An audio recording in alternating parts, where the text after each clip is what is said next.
Hello, Rune Scholar, wherever and wherever you are. I'm the modern Erilar. In our last episode, I introduced Short-Twig futharks, which some scholars refer to as Swedish Norwegian runes. The Short-Twig futharks appeared by the mid-9th century, and as the reference suggests, these were more common in Sweden and Norway than in Denmark. So today, we'll be exploring Norwegian variants of the Younger Futhark. These were in use during the Viking Age. As I mentioned in episode 4, the oldest runestone currently known as of early 2024 comes from Svingerud in the Norwegian county of Trøndelag. During the Proto-Scandinavian period, prior to the 5th century, raising runestones was most prevalent in Norway, though by the Viking Age and the rise of Younger Futhark between 800 and 1050, considerably fewer inscriptions survive from Norway than from Sweden or Denmark. Thankfully, they still tell us much about linguistic and runic changes in Viking Norway.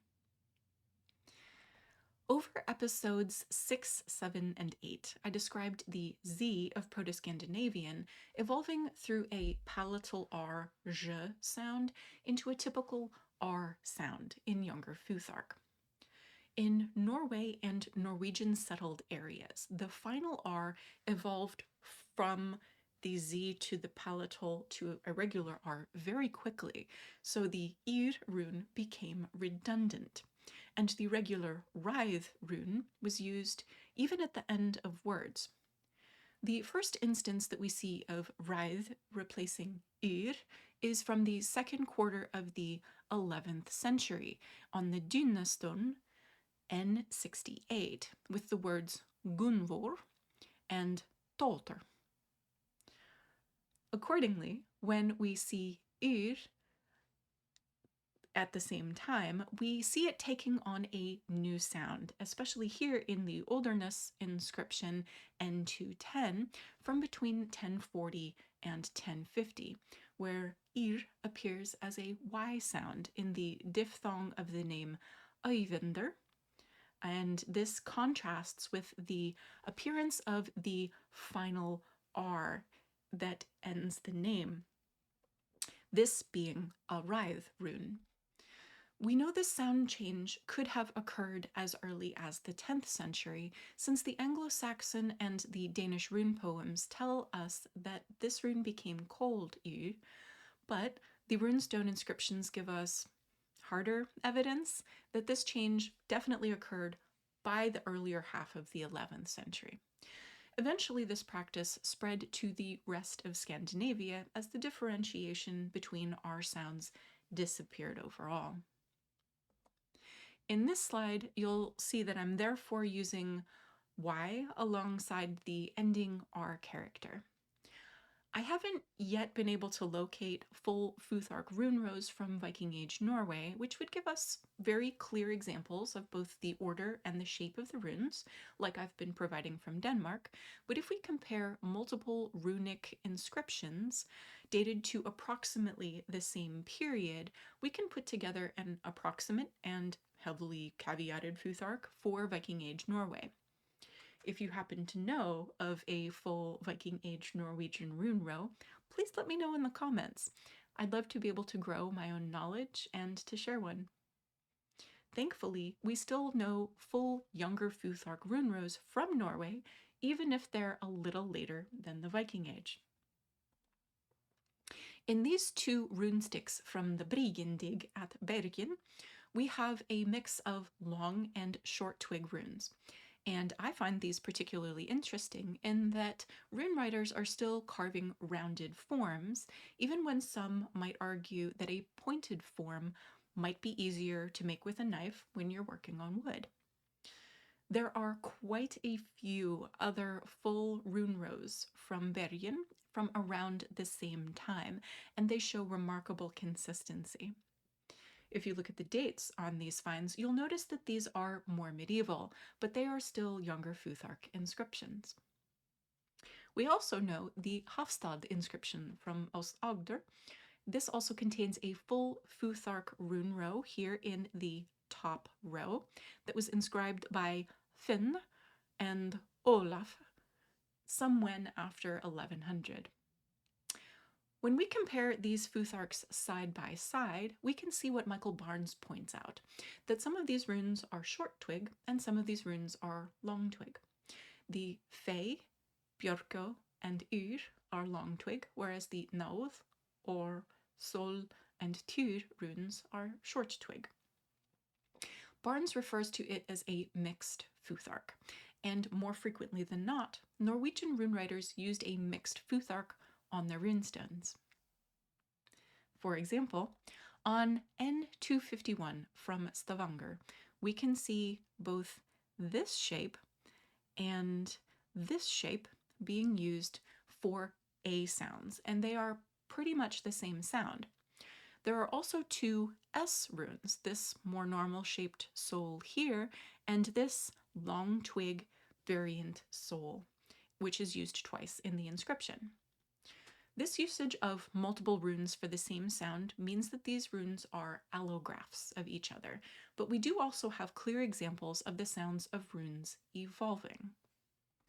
Stone N184 from Gelteland is now fragmentary, but enough drawings were made of it in the 17th century that scholars can reconstruct the inscription. The Onsur rune here, which was used for the nasal A sound after the transition to Younger Futhark, in this inscription appears not only in the word England, but also in Bjor and Soti. Previously, the Ur rune would have been used to shape these words, so what we see here is the evolution of Ansur to Als to Os, from a nasal A through to an O, a rounded vowel. Given that the stone references a campaign of the Danish king Knutr, or Knut the Great, this change occurred in this part of Norway probably by about 1020, because this battle was in 1015. This change did not increase the number of runes in the Norwegian Younger Futhark, but represented an evolution of the sound the rune indicates. So now that I've used quite a few names for runes in the Norwegian Younger Futhark, let's describe what we know about the full Futhark and the names that Norwegians would have called their runes. The Old Norwegian Rune Poem was probably composed in the 13th century in Norway. The only medieval manuscript that preserved it was a 14th century law book into which the rune poem was probably written down from memory. This manuscript burned in the Great Fire of Copenhagen in 1728. Similar to the Abecedarium Nordmanicum, or the Danish rune poem, we have multiple transcripts that survive, but they do not agree with each other, especially where the shape of the S rune, sol, is concerned. I haven't been able to find a fair use image of this particular text, but here are some URLs for various scans online that are free to access, and I'll include these again in the further reading and media slides at the end so that it's easier to screenshot if you wish. Each of the 16 verses of the Norwegian rune poem concerns a single rune and consists of two phrases.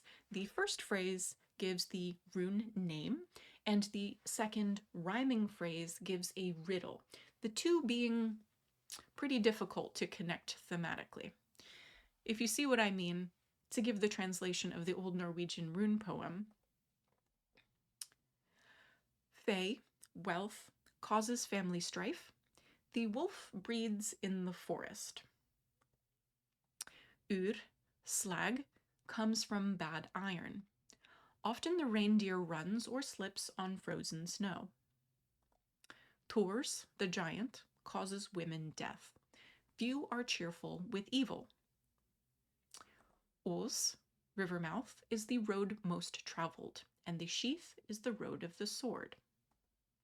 Reið, riding is worst for horses, they say. Bryggen made the best sword. Kaun, ulcer, is the child's threat. Evil makes the person turn pale. Hogel, hail is the coldest grain. Christ made heaven in the past. Nauther, need or emergency, gives scant choice. A naked man freezes in the frost. Is, ice, we call the great glacier. The blind must be led. Or, plenty is good for men. I think Frodi was a friendly host. Sol, the sun, is the light of the land. I kneel for it at the sanctuaries.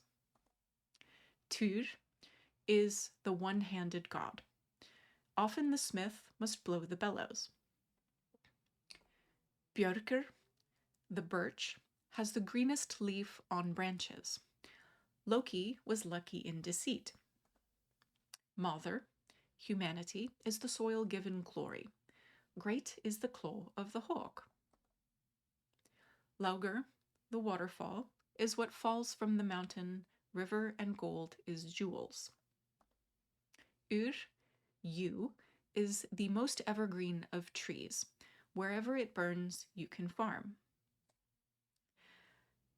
This rune in particular, I was unable to find a variant of it in the runic fonts that I tend to use and that I tend to link to in my descriptions, but in this particular position here, that rune you will see with the diamond on the bottom, so it would be vertically reversed from the one that I've shown here, but I wanted to give you a visual representation because it's otherwise a bit difficult to understand that particular variant of soul.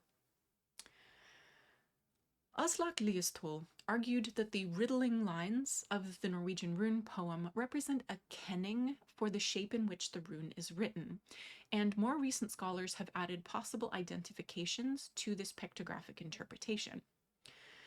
If this interpretation works, the smithing and the reindeer related to Yr may be a reference to horseshoes, which Scandinavians used to keep horses from slipping on ice, whereas they did not shoe reindeer. The reference to kneeling for sol may be because when turned 90 degrees, it looks like a person kneeling. We can provide at least a tenuous pictographic interpretation for between 6 and 9 of these runes, so it's not a perfect correspondence, and I don't necessarily agree with each one of these interpretations, but we may simply not have enough details about medieval Norwegian culture to be able to interpret the kennings accurately. To return to the Hafstad inscription, there's one more development that it shows, and that is the development of dotted runes, here and here, also called stung runes. We'll discuss this late Viking Age development, examples of which survive from the Isle of Man and Greenland, in our next episode. Thank you for reading the runes with me, the modern Erilar.